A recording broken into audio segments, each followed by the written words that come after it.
Good morning dear students.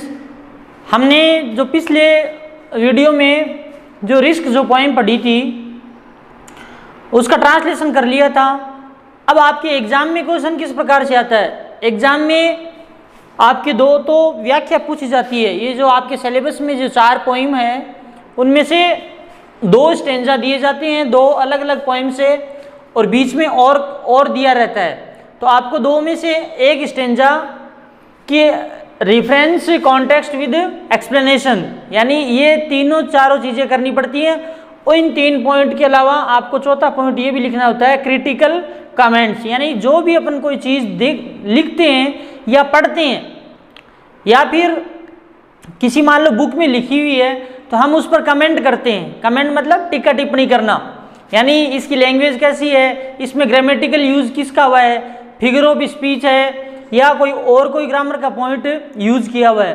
तो ये 3-4 चीज़ें क्रिटिकल कमेंट के अंदर लिखते हैं अपन। तो अब मैं बता रहा हूँ आपको, ये जो रिस्क पोएम है उसका जो फर्स्ट स्टेंजा है टू लाफ वाला, उसी यही मैंने लिया है सबसे पहले। तो जो अब 2 आते हैं तो एग्जामिनर को अपने को बताना है कि मैंने ये स्टेंजा किया है। तो आपको ऐसे नहीं है कि बस क्वेश्चन नंबर ये 16वां क्वेश्चन आता है आपके एग्जाम पे क्वेश्चन पेपर में तो आपने रेफरेंस लिख के सीधा आंसर देना शुरू कर दिया, ऐसा नहीं है।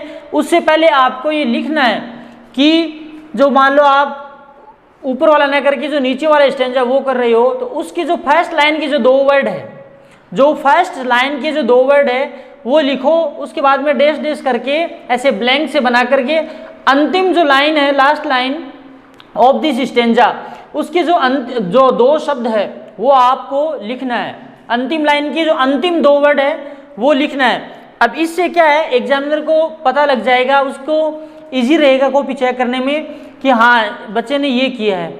अब उसके बाद में क्या करना है, ये आपने डिसाइड कर लिया कि मुझे ये स्टेंजा करना है। अब उसके बाद में जो 4 पंक्तियां या 5 पंक्तियां जो भी जो स्टेंजा के अंदर दी हुई है, आपको उनका क्या करना है, ट्रांसलेशन करना है। उसमें से जो डिफिकल्ट जो मीनिंग है उनको फाइंड आउट करना है, उनका अर्थ ध्यान में रखते हुए उसके बाद में पूरा स्टेंजा का ट्रांसलेशन अपने माइंड में करना है, ना कि कॉपी के अंदर। माइंड में करने के बाद में आपको सबसे पहले रेफरेंस लिखना पड़ता है। रेफरेंस मतलब संदर्भ में, यानी किसके संदर्भ में ये स्टेंजा दिया है और किसके बारे में, पोएम का नाम क्या है। एक बात ध्यान रखना, इसको बोलते हैं प्रसंग। रेफरेंस को क्या बोलते हैं, प्रसंग बोलते हैं। तो प्रसंग का मीनिंग, प्रसंग में 2 ही चीज़ें लिखी जाती है कि कविता किसके द्वारा लिखी गई है और कविता का नाम क्या है, यानी पोएम का नाम और पोएम किसके द्वारा कंपोज की हुई है। तो अपने को सबसे पहले यही लिखना है कि these lines have been taken from the poem risk, यानी ये जो स्टेंजा कर रहे हैं अपन वो रिस्क पोएम में से लिया है। रिस्क को हिंदी में क्या कहते हैं, जोखिम बोलते हैं। Composed by Janet Rand, composed का मीनिंग क्या होता है, देखो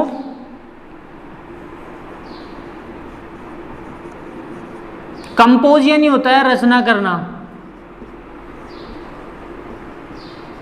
रचना करना।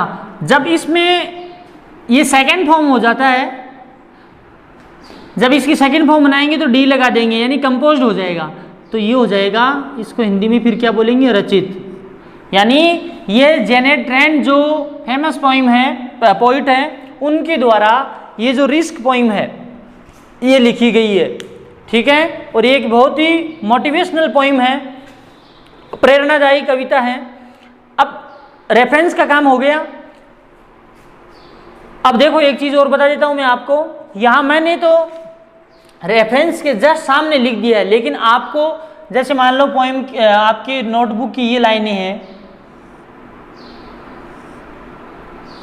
ऐसे है, तो आप मान लो यहाँ रेफरेंस लिख रहे हो REFENC,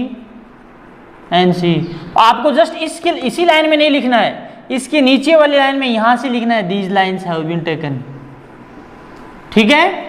ये ऐसे काम करना है, यानी ये रेफरेंस वाली जो लाइन है इसको खुला बिल्कुल ब्लैंक छोड़ना है, आपको लिखना नहीं है। और ऐसे ही फिर कॉन्टेक्स्ट करो ना, जब ये रेफरेंस कंप्लीट हो जाए तो एक लाइन छोड़ के कॉन्टेक्स्ट लिख दो, फिर उसके नीचे वाली लाइन से शुरुआत करनी है आपको।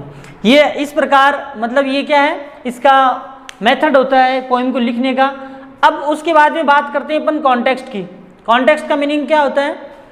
संदर्भ, यानी ये जो स्टेंजा है वो किसके संदर्भ में बताया गया है, कवि इस स्टेंजा के माध्यम से हमें क्या मैसेज देना चाहता है, हम क्या सीख सकते हैं इस छंद के। स्टेंजा को देखो हिंदी में क्या बोलते हैं? छंद। और स्टेंजा का एक दूसरा मीनिंग है EXTRACT, एक्सट्रैक्ट। एक्सट्रैक्ट का मीनिंग होता है अंश। क्या बोलते हैं? अंश। आप हिंदी में जो ये चीजें आती हैं इनको आप पद्यांश बोलते हो, यानी पद्यांश का जब टुकड़े करेंगे अपन तो पद्य प्लस अंश आएगा, तो पद्यांश हो गया ना ये। तो ये पद्य भाग होता है, जो पोएट्री होती है वो पद्य भाग होता है, और जो आपके वैसे वैसे जाता है पैसे जाता है ना वो होता है गद्य भाग। ठीक है, तो कॉन्टेक्स्ट का मीनिंग क्या होता है? कॉन्टेक्स्ट यानी होता है संदर्भ। तो इसमें अपन ये चीज बताएंगे कि जो अपने क्वेश्चन पेपर में जो स्टेंजा दिया हुआ है, प्रश्न पत्र में जो अपने को छंद दिया हुआ है, जिस छंद को अपन करने जा रहे हैं नोटबुक में, तो उस छंद के अंदर कवि के द्वारा क्या चीज बताई गई है उसका डेस्क्रिप्टिव नहीं करना है अपने को, ज्यादा वर्णन नहीं करना है इतना। इसमें बस मेन चीज बतानी है आपको कि मुख्य रूप से ये बात इस छंद के अंदर या इस स्टेंजा के अंदर कवि के द्वारा बताई गई है। तो अब देखो इस कविता में इस स्टेंजा में क्या दिया हुआ है, ये लिखना है आपको। इन दीज लाइन्स, इसकी मैं चलो हिंदी बता देता हूँ। These lines have been taken from the poem risk, यानी दीज लाइन्स, ये पंक्तियां ली गई है कहाँ से? फ्रॉम द पोएम रिस्क, यानी रिस्क नामक पोएम से ली हुई है। और किसके द्वारा रचित है? कंपोज्ड बाय जेनेट रैंड, यानी जेनेट रैंड के द्वारा, कवि के द्वारा लिखी गई है। अब कॉन्टेक्स्ट में देखते हैं। In these lines the poet says, इन पंक्तियों में, किन पंक्तियों में? जो ऊपर अपना जो स्टेंजा दिया हुआ है, इन पंक्तियों में द पोइट सेज, कवि कहता है। अब देखो यहां मैंने SAYS, जो SAY है इसमें मैंने S जोड़ा है, तभी ये SAYS बन गया। क्यों भाई ES क्यों नहीं जोड़ा इसमें? पहले तो देखो SAY से, अब इसमें S जोड़ेंगे, ES जोड़ेंगे। ये देखो मैंने आपको रूल बताया था एक दिन कि अगर किसी वर्ड के अंत में Y हो, क्या हो? किसी वर्ड के अंत में Y हो और Y से पहले अगर वोवेल आ जाए, वोवेल कौन कौन से होते हैं? A, E, I, O, U, यानी जो आपकी अल्फाबेट होती है उसमें अगर ये जो अल्फाबेट में कितने लेटर होते हैं? 26 होते हैं। अल्फाबेट जिसको आप ABCD बोलते हो, 26 वर्ण होते हैं उसमें। वर्ण को इंग्लिश में क्या कहते हैं? लेटर कहते हैं। 26 वर्ण में से ये 5 जो वर्ड होते हैं, 5 वर्ड नहीं सॉरी वर्ण, 5 जो लेटर होते हैं ये वोवेल्स में आते हैं, और इनके अलावा बच गए जो 21 जो वर्ण होते हैं वो सब के सब कॉन्सोनेंट में आते हैं। तो अब ध्यान देना, अगर किसी वर्ड के अंत में Y हो और Y से पहले अगर वोवेल आ जाए और आपको S या ES लगाना है तो उस वर्ड के अंदर आपको S ही लगाना है, ना कि ES लगाएंगे, क्योंकि ये रूल होता है ग्रामर का कि Y से पहले अगर A, E, I, O, U इनमें से कुछ आ जाए तो आपको क्या लगाना है? S लगाना है। जैसे एक एग्जाम्पल और देखते हैं अपन, जैसे यहां मैंने लिख दिया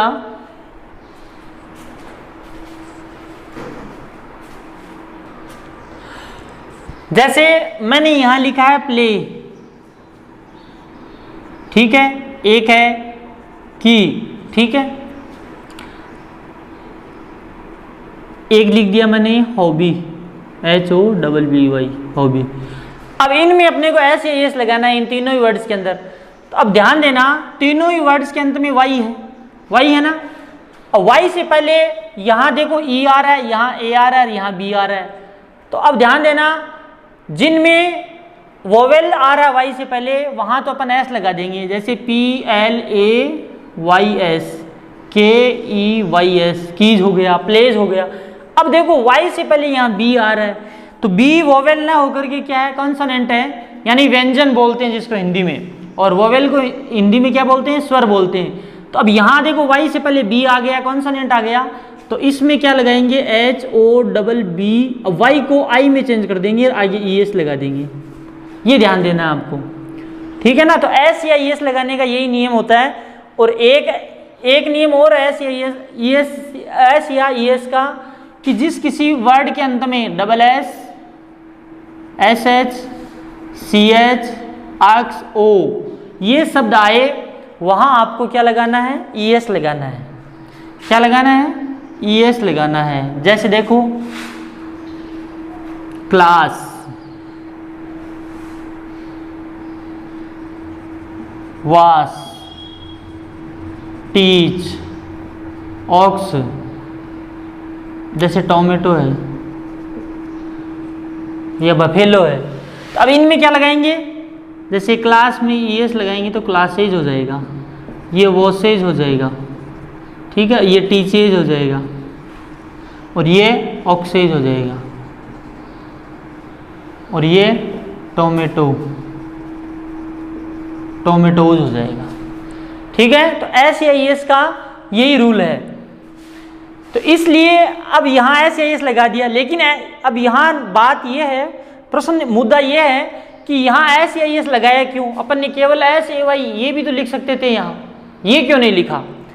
अब ध्यान देना, मैंने आपको प्रेजेंट सिंपल टेंस बताया था। प्रेजेंट सिंपल में हमने नोट लगाकर एक चीज लिखी थी बोर्ड पे कि अगर आपके पास if you have singular subject, ठीक है, यदि आपके पास क्या है, एक क्वेश्चन करता है। अब यहां देखो पोइट सिंगुलर है, पोइट क्या है, अकेला है, इसलिए एक क्वेश्चन इंग्लिश का नियम होता है SSPP, यानी ये रूल होता है इंग्लिश का। SS यानी सिंगुलर सब्जेक्ट, तो वर्ब भी कैसी होगी, सिंगुलर होगी। अगर प्लूरल सब्जेक्ट है तो वर्ब भी क्या होगी, प्लूरल होगी। तो यहाँ सब्जेक्ट अपने पास क्या है, कवि अकेला है, एक से ज्यादा नहीं है, इसलिए वर्ब भी क्या होगी, सिंगुलर होगी। यानी ये हर चीज में रूल लागू होता है कि अगर आपके पास कर्ता एक वचन है तो आपको क्रिया भी एक वचन लगानी है। और ध्यान देना, क्रिया एक वचन, अब कर्ता को तो आपको पता लग गया कि एक अकेला व्यक्ति होता है वो सिंगुलर होता है, और एक से ज्यादा होते हैं वो प्लूरल होते हैं। लेकिन वर्ब क्या होती है। अब जैसे मैं आपसे पूछूं कि ये वर्ब है, यहां मैंने दे दी प्ले, ठीक, एक वर्ब है प्लेज, एक है ईट, EATS, ईट्स। अब इनमें से प्लूरल कौन सी है, सिंगुलर कौन सी है। तो ध्यान देना, ये देखो वर्ब की फर्स्ट फॉर्म होती है, ये V1 होती है, और जितनी भी V1 होती है वो सब की सब किस में आती है, प्लूरल में आती है। वो कौन से में आती है, प्लूरल वर्ब में आती है। यानी जो V1 यानी वर्ब की फर्स्ट फॉर्म के रूप में होती है वो हमेशा V1 प्लूरल में आती है, और जिस क्रिया के अंत में S या ES लग जाता है वो क्रिया हमेशा सिंगुलर लगती है। अब बच्चे यहाँ गड़बड़ कर देते हैं कि यहाँ पॉइंट के साथ में से कर दिया, टेल कर दिया, तो ऐसा नहीं करना है आपको, ठीक है। अब देखो, और वैसे भी ध्यान देना, सिंगुलर का जो पहला शब्द, पहला वर्ण क्या होता है, एस होता है। तो जिस क्रिया के अंत में एस या ES लगता है, इसका मतलब वो कौन सी होती है, सिंगुलर वर्ब होती है। इसलिए मैंने यहाँ पोइट के साथ में क्या लगाया है, सेज लगाया है। In these lines the poet says, इन पंक्तियों में कवि कहता है दैट की there is no achievement without risk. Achievement का मीनिंग क्या होता है, देखो जब तक आपको मीनिंगों का हिंदी अर्थ नहीं आएगा तब तक आप व्याख्या नहीं कर पाओगे।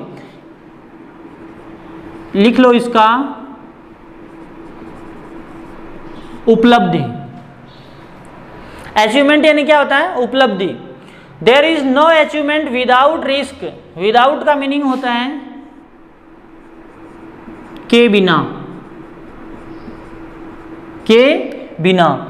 यानी देर, इन पंक्तियों में कवि कहता है कि देर is no achievement without risk, यानी वहां कहाँ, इस संसार में, अपने जीवन में बिना रिस्क के या जोखिम के बिना कोई उपलब्धि नहीं है। यानी अगर अपन जोखिम नहीं ले रहे हैं तो हमें जिंदगी में कुछ भी नहीं हासिल होगा।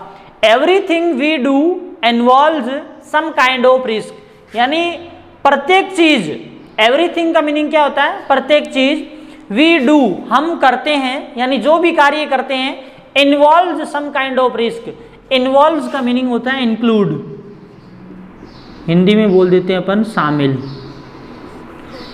यानी हम जो भी काम करते हैं इस संसार में, अपने जीवन में, तो उसमें किसी न किसी प्रकार की जोखिम शामिल जरूर रहती है। अगर अपन बोर्ड पे लिख रहे हैं, अगर बोर्ड पे कुछ लिख रहे हैं तो उसमें भी रिस्क रहती है। किस चीज़ की रहती है कि कहीं अक्षर स्पेलिंग गड़बड़ ना हो जाए, गलत न लिख जाए, राइटिंग खराब ना आ जाए, तो इस प्रकार की जोखिम रहती है। अगर अपन खेल रहे हैं तो खेलने में भी क्या है, गिरने की या कहीं लगने की क्या रहती है, रिस्क रहती है। तो प्रत्येक कार्य में रिस्क शामिल रहती है। तो everything we do involve some kind of risk, यानी प्रत्येक जो कार्य हम करते हैं उनमें किसी न किसी प्रकार का जोखिम शामिल जरूर रहता है। Success is all about having the courage to take risk. Success का मीनिंग क्या होता है आप सबको पता है। सक्सेस को हिंदी में क्या कहते हैं, सफलता। Success is all about having, यानी सफलता क्या लिए हुए रहती है, having the courage to take risk, यानी सफल वही व्यक्ति होता है जो रिस्क लेने का साहस रखता है। करेज का मीनिंग क्या होता है, साहस रखना। कहने का मीनिंग है इस जिंदगी में, इस लाइफ में वही व्यक्ति सफल होता है जो क्या लेता है, रिस्क लेता है। अपनी लाइफ में क्या लेता है, रिस्क लेता है। अब ये था कॉन्टेक्स्ट। कवि ने बताया कि हमारे जीवन में क्या है, रिस्क के बिना कोई उपलब्धि नहीं है। हम किसी भी प्रकार की कोई उपलब्धि हासिल नहीं कर सकते, और हम जो कुछ भी करते हैं उन प्रत्येक कार्य में क्या रहती है, रिस्क रहती है। और सफलता, रिस्क, जोखिम लेने का जो व्यक्ति साहस रखता है वही इस जीवन में सफल होता है। अब बात करते हैं एक्सप्लेनेशन। देखो एक्सप्लेनेशन का मीनिंग क्या होता है, व्याख्या। हिंदी में क्या बोलते हैं इसको, व्याख्या बोलते हैं, ठीक है। अब इसमें बताया है, in these lines the poet says, इन पंक्तियों में कवि कहता है दैट की this world is full of risk. कवि क्या कहता है कि ये जो संसार है, जिस संसार में हम रह रहे हैं, जीवन जी रहे हैं, वो संसार क्या है, फुल ऑफ रिस्क, यानी जोखिमों से भरा है। हम प्रत्येक कार्य में क्या लेते हैं, रिस्क लेते हैं। हमारे द्वारा जो भी काम किया जाता है उस सब में क्या होती है, जोखिम होती है। This world is full of risk, यानी प्रत्येक कार्य में रिस्क शामिल रहती है। At every step, at every step यानी प्रत्येक कदम पर, वी सी हम देखते हैं। अब देखो यहाँ देखो वी बहुवचन है, वी क्या है, बहुवचन है, प्लूरल है, इसलिए यहाँ वर्ब की फर्स्ट फॉर्म आई है। तो अभी अपन ने चर्चा की थी कि इंग्लिश में रूल होता है S for S, P for P, यानी सिंगुलर सब्जेक्ट के साथ सिंगुलर वर्ब आती है और प्लूरल सब्जेक्ट के साथ में प्लूरल। और ये हमेशा, ये V1 है तो V1 हमेशा कौन सी होती है, प्लूरल होती है। तो हम प्रत्येक कदम पर हम देखते हैं, क्या देखते हैं, रिस्क आफ्टर रिस्क, यानी जोखिम के बाद जोखिम देखते हैं। इफ ए पर्सन, अब देखो रिस्क रहती कैसे है।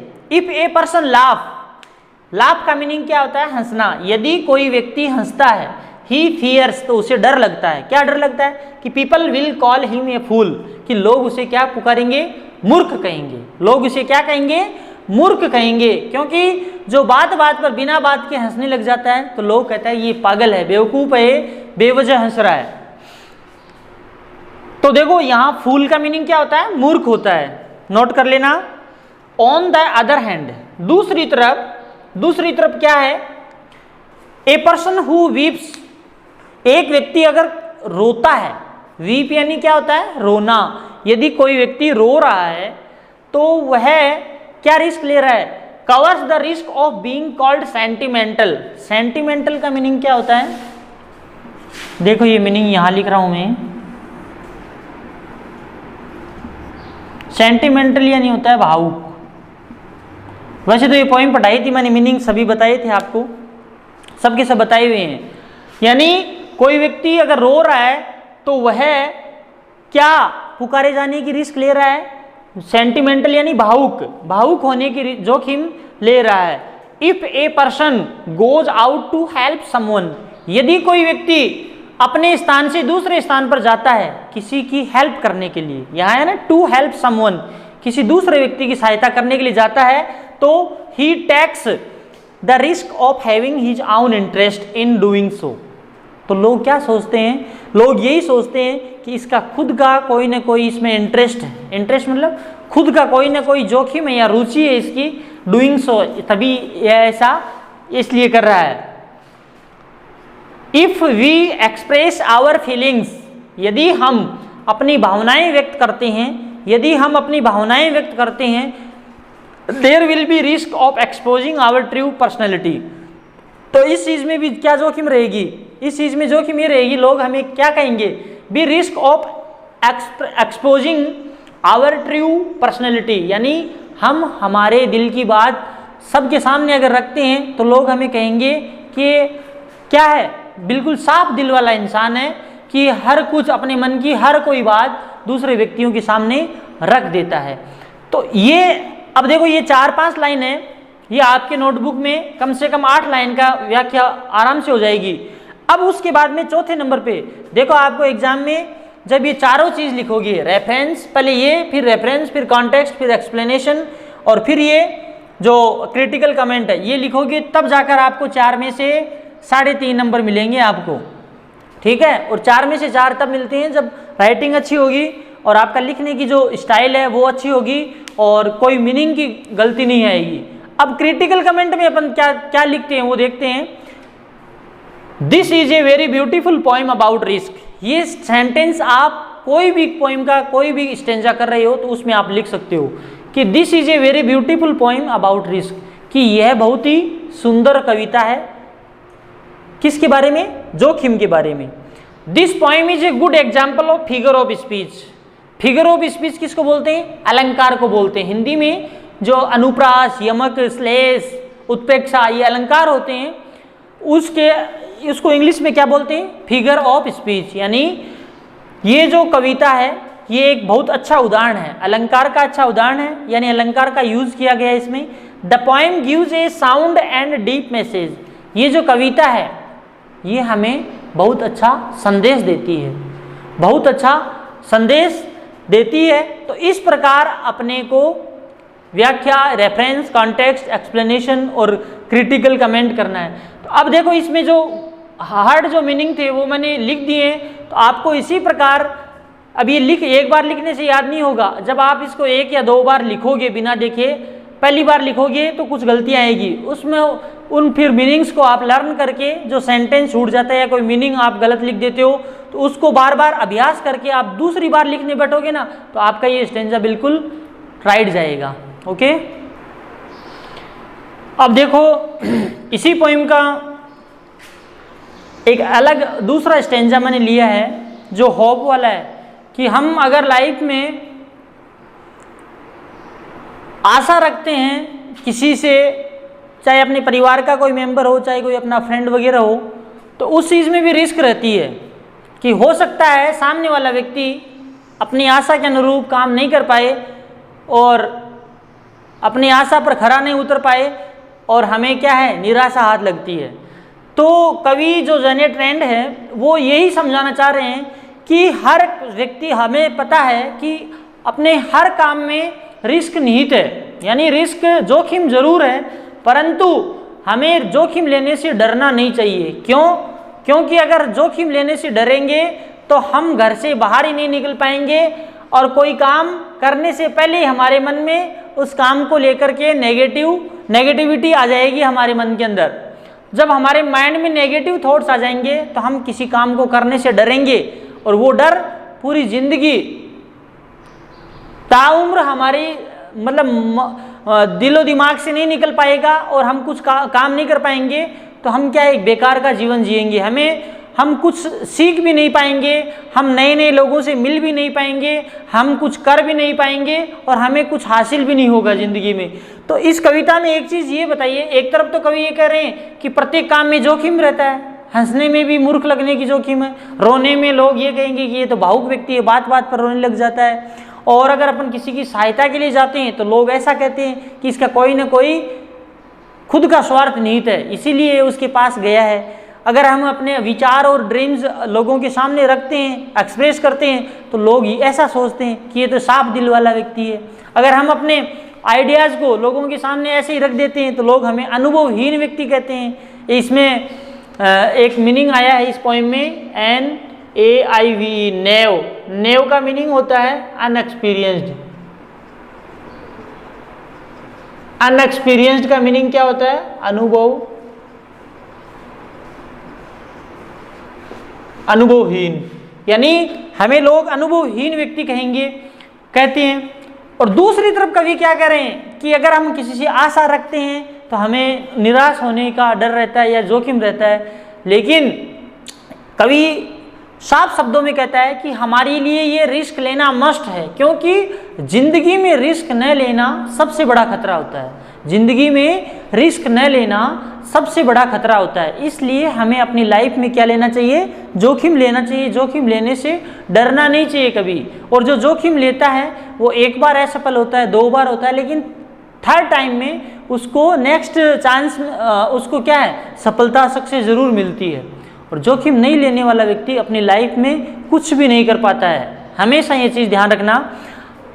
तो अब देखते हैं, तो ध्यान देना इस पोएम में जो रेफरेंस और जो कॉन्टेक्स्ट है वो बिल्कुल सेम होगा। चाहे कोई भी स्टेंजा जाए आपके एग्जाम में, रेफरेंस और कॉन्टेक्स्ट आपको सेम लिखना है और लगभग ये क्रिटिकल कमेंट भी सेम ही होगा। बीच वाली जो 3-4 लाइन है एक्सप्लेनेशन की, ये line according to your stanza in your note ये क्वेश्चन पेपर, यानी जो आपके स्टेंजा आएगा उसके अकॉर्डिंग आपका ये एक्सप्लेनेशन आपको करना पड़ेगा। और बाकी का जो 2-3 जो पॉइंट हैं, जैसे रेफरेंस हो गया, कंटेक्स्ट हो गया, क्रिटिकल कमेंट हो गया, ये लगभग सेम ही है। इसमें अभी देखो, जैसे मैंने पिछले स्टेंजा में आपको बताया था, उसमें यही लिखाया था, these lines have been taken from the poem risk composed by Janet Rand, यही लिखाया था सेम, कि ये पंक्तियाँ, जो प्रस्तुत पंक्तियाँ हैं, ये एक जो प्रसिद्ध कविता है रिस्क, वहाँ से ली गई है। और ये कविता किसके द्वारा लिखित है? किसके द्वारा रचित की गई है? जेनेट रेंड के द्वारा लिखी है। बहुत ही शानदार अच्छे कवि हैं।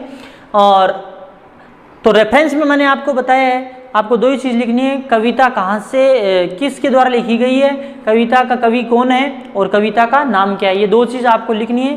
तो आपको सीधा सा लिखना है, these lines have been taken from the poem, अगर रिस्क से आ रही है तो रिस्क लिख दो, माई गुड राइट हैंड से आ रही है तो माई गुड राइट हैंड लिख दो, अगर लोटस से वाली में आ रही है तो लोटस लिख दो, ठीक है। अगर चौथी वो है, an elegy on the made of death of mad dog, है ना, तो उसमें से लिख दो और कवि का नाम लिखना आपको। अब कॉन्टेक्स्ट में क्या है? द पोइट सेज, कवि कहता है दैट कि there is no achievement without risk, कि इस संसार में बिना जोखिम के हम कोई भी उपलब्धि प्राप्त नहीं कर सकते। जैसे एक सेंटेंस है कि if we want to success in our life, तो we will have to, after that we will have to take risk in our life. यदि हम जीवन में सफलता प्राप्त करना चाहते हैं, if you want to get success in our life, यदि हम अपने जीवन में सफल होना चाहते हैं, सफलता प्राप्त करना चाहते हैं, तो हमें क्या लेना पड़ेगा? We will have to take risk in our life, तो हमें हमारे जीवन में क्या लेना पड़ेगा? जोखिम लेना पड़ेगा। अब देखो आगे, everything we do involve some kind of risk, हम जो कुछ भी करते हैं, कुछ सुबह उठने से लेकर शाम को सोने तक जो कुछ काम भी करते हैं अपन, कोई कुछ भी काम हो चाहे, तो उस हर काम कार्य में क्या रहती है? रिस्क रहती है। हर काम में जोखिम रहता है। Success is all about having the courage to take risk, यानी जो सफलता के लिए हमें क्या रखना चाहिए? सफल होने के लिए, सफलता किसका नाम है? हैविंग द करेज, साहस रखना, किसका? टू टेक रिस्क, यानी अपने जीवन में कितनी भी मुश्किल आए लेकिन उसके बावजूद हमें क्या रखना चाहिए? साहस रखना चाहिए जोखिम लेने का, और तभी हमें अपने जीवन में क्या मिलती है? सफलता प्राप्त होती है। अब अपन बात करते हैं एक्सप्लेनेशन की। ध्यान देना, देखो अगर आप एक्सप्लेनेशन लिख रहे हो, अगर आपको एक्सप्लेन लिखना है तब तो ये स्पेलिंग होती है, ध्यान देना, EXPLAIN, PLA के बाद में आई आएगा। अगर आप एक्सप्लेनेशन लिख रहे हो तो PLANATION, आई नहीं लिखना है। अगर अकेला एक्सप्लेन लिख रहे हो तब आपको EXPLAIN लिखना पड़ेगा, ठीक है। अब देखो, इन दीज लाइन्स, इन पंक्तियों में द पोइट सेज, कवि कहता है दैट कि इफ वी होप, यदि हम आशा रखते हैं, यदि हम किसी से आशा करते हैं, होप का मीनिंग क्या होता है? आशा। There will be a risk of despair, तो इसमें क्या होने की जोखिम रहता है? डेस्पेयर का मीनिंग क्या होता है? DESPAIR, डेस्पेयर का मीनिंग होता है निराशा, ठीक है ना। यानी अगर हम आशा रखते हैं किसी से, तो इसमें क्या है? There will be a risk of despair, तो निराश होने का खतरा रहता है, यानी डेस्पेयर यानी निराशा। If we try to do something, यदि हम कुछ करने का प्रयास करते हैं। ट्राई का मीनिंग क्या होता है? कोशिश करना या प्रयास करना। इफ, यदि हम कुछ करने की कोशिश करते हैं या प्रयास करते हैं, वी फियर, तो हमें डर लगता है। हमें क्या लगता है? डर। फियर का मीनिंग क्या होता है? भय, या डर लिख लो, डर। क्या, किस चीज़ का डर रहता है हमें? वी शैल फेल, कि हम क्या हो जाएंगे? फेल हो जाएंगे। फेल का मतलब होता है अनुत्तीर्ण हो जाना। हम कुछ करने का अगर प्रयास करते हैं, मान लो किसी कक्षा में या प्रेयर में किसी स्टूडेंट का नाम ले दिया किसी टीचर ने कि आप आओ बेटा, आगे आकर आपको 2 शब्द बोलने, तो बच्चा घबरा जाता है और बच्चा ये सोचता है कि मैं बोलूँगा तो हो सकता है मेरे मुंह से कोई गलत शब्द आ जाए या मैं कुछ बोल नहीं पाऊँगा, तो मतलब न बोलने का उसके मन में खतरा रहता है। कभी टीचर पढ़ाते पढ़ाते अचानक एक बच्चे का नाम बोल दिया, तो क्या आओ बेटा बोर्ड पे लिखो आप ये, तो उसको डर लगता है कि मैं कहीं गलत न लिख दूं बोर्ड पे, तो टीचर गलत लिखूंगा तो टीचर क्या करेंगे? पीटेंगे। तो इस चीज़ का क्या है? If we try to do something, यदि हम कुछ करने का प्रयास करते हैं, तो वी फियर, हमारे मन में क्या होता है? एक डर रहता है कि वी शैल फेल, कि हम क्या हो जाएंगे? फेल हो जाएंगे, अनुत्तीर्ण हो जाएंगे। बट द पोइट सेज, परंतु कवि कहता है, बट द पोइट सेज, ये बट क्या है यहाँ? बट एक क्या? कनेक्टिव है। कनेक्टिव का मतलब संयोजक शब्द है जो जोड़ रहा है। परंतु, किंतु, परंतु, तथा, और, बल्कि, अन्यथा, ये शब्द क्या है? कनेक्टिव वर्ड है, ठीक है, ध्यान देना। तो बट द पोइट सेज, परंतु कवि कहता है दैट कि वन मस्ट एग्री, कि किसी व्यक्ति को सहमत होना चाहिए, बहुत जरूर रहना चाहिए। And get ready to take risk in life, get ready to take risk in life. Get ready यानी तो तत्पर रहना, क्या रहना? तत्पर रहना, तैयार रहना। टू टेक रिस्क, जोखिम लेने के लिए। इन लाइफ, अपने जीवन में। तो हमेशा व्यक्ति को अपने जीवन में जोखिम लेने के लिए, रिस्क लेने के लिए क्या होना चाहिए? गेट रेडी होना चाहिए, तैयार रहना चाहिए। इसका मीनिंग लिख लो आप, गेट रेडी यानी तैयार होना, टू टेक रिस्क यानी जीवन में जोखिम लेने के लिए। बिकॉज, क्योंकि, there is no achievement without risk, हमें तत्पर इसलिए रहना चाहिए क्योंकि हमें पता है, we all know very well that कि there is no achievement without risk, there is no achievement without risk in this world, कि संसार में बिना जोखिम, बिना रिस्क लिए हमें जीवन में कुछ भी प्राप्त नहीं होगा। हम कोई भी उपलब्धि, अचीवमेंट प्राप्त नहीं कर पाएंगे। यदि हम रिस्क ले रहे हैं तो हमें कोई ना कोई जरूर मिलेगी। अगर कोई व्यक्ति प्रयास करता है, कोशिश करता है, चाहे उस प्रयास में उसे असफलता ही मिले, लेकिन असफलता से उसे कोई ना कोई सीख जरूर मिलती है उस व्यक्ति को। जो व्यक्ति प्रयास कर रहा है उस व्यक्ति को ये पता लगता है कि हाँ, ऐसा करने से ये होता है और ऐसा नहीं करने से ये होगा, ठीक है, तो ये चीज़ जरूर सीखने को मिलेगा। लेकिन जो प्रयास ही नहीं करता है वो व्यक्ति, कोई क्वेश्चन डाला सर ने और 2-4 बच्चे करने लग जाते हैं और एक बच्चा बोलता है सर मेरे से तो आएगा ही नहीं, मेरे से तो होगा ही नहीं ये प्रश्न। तो अब चाहे आप करने बैठ जाओ, प्रयास करो, चाहे आप गलत कर रहे हो, लेकिन आपको कुछ ना कुछ सीखने को जरूर मिलेगा। तो यही बात है, यदि हम रिस्क नहीं लेंगे, हम कुछ काम करेंगे नहीं, काम की शुरुआत ही नहीं करेंगे, तो हमें सफलता बिल्कुल नहीं मिलेगी। और अगर हम सफलता नहीं प्राप्त कर पाएंगे, यानी हम सफल नहीं होंगे, तो हमें जीवन में कुछ सीखने को नहीं मिलेगा और हमारे पास धन का अभाव रहेगा। तो न कोई मित्र बनेगा, न हमसे कोई बात करेगा, यानी हमसे क्या है, लोग किनारा करने लग जाएंगे लोग। तो इस पोइम से हमें ये सीखने को मिलता है कि हमें ज़िंदगी में जोखिम लेना चाहिए।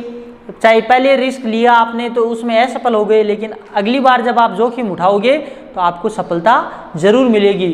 अब लास्ट में आता है क्रिटिकल कमेंट, यानी जो आलोचनात्मक जो टिप्पणी होती है उसको बोलते हैं क्रिटिकल, यानी होता है आलोचनात्मक टिप्पणी। अब इसमें बताया the poet has used simple and beautiful language. The poet has used simple and beautiful language, कि कवि ने क्या यूज़ की है, सिंपल यानी साधारण, और ब्यूटीफुल यानी क्या होती है, सुंदर।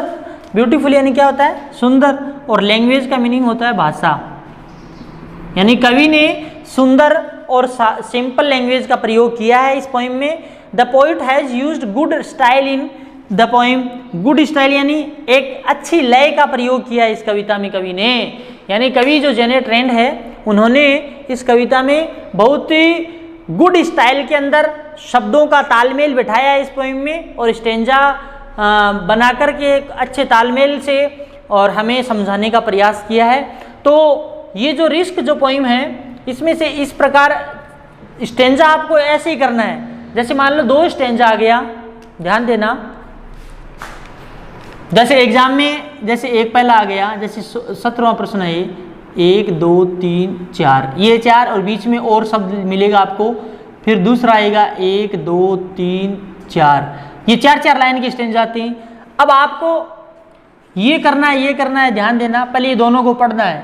तो जो मीनिंग जो मतलब जो इजी लगता है, जैसे मान लो आपको ये लग रहा है इजी, तो अब इसका यहाँ शब्द मान लो नथिंग शब्द है, यहाँ पहला शब्द क्या है, नथिंग, और यहाँ है ट्रू सेल्फ, ठीक है। तो आपको अगर ये करना है तो आप सबसे पहले नथिंग लिखो, फिर डैश डैश लगा करके ट्रू शब्द लिखो, उसके बाद में आपको रेफरेंस करना है। और एक चीज़ और बता दूं मैं आपको, बच्चे ये सब के सब ये चीज़ है ना इधर वाली, ये सब के सब सही कर देते हैं, और ये है ना रेफरेंस, कॉन्टेक्स्ट, एक्सप्लेनेशन, इनकी स्पेलिंग गड़बड़ करते हैं। तो ध्यान देना, आप पोइम को याद करने से पहले, एक्सप्लेनेशन, कॉन्टेक्स्ट को याद करने से पहले इनकी जो स्पेलिंग्स है, इनकी जो स्पेलिंग है उनको आप अच्छे से तैयार करना, क्योंकि देखो आपका आगे वाला कोई नहीं पढ़ेगा, जब टीचर इस पे राउंड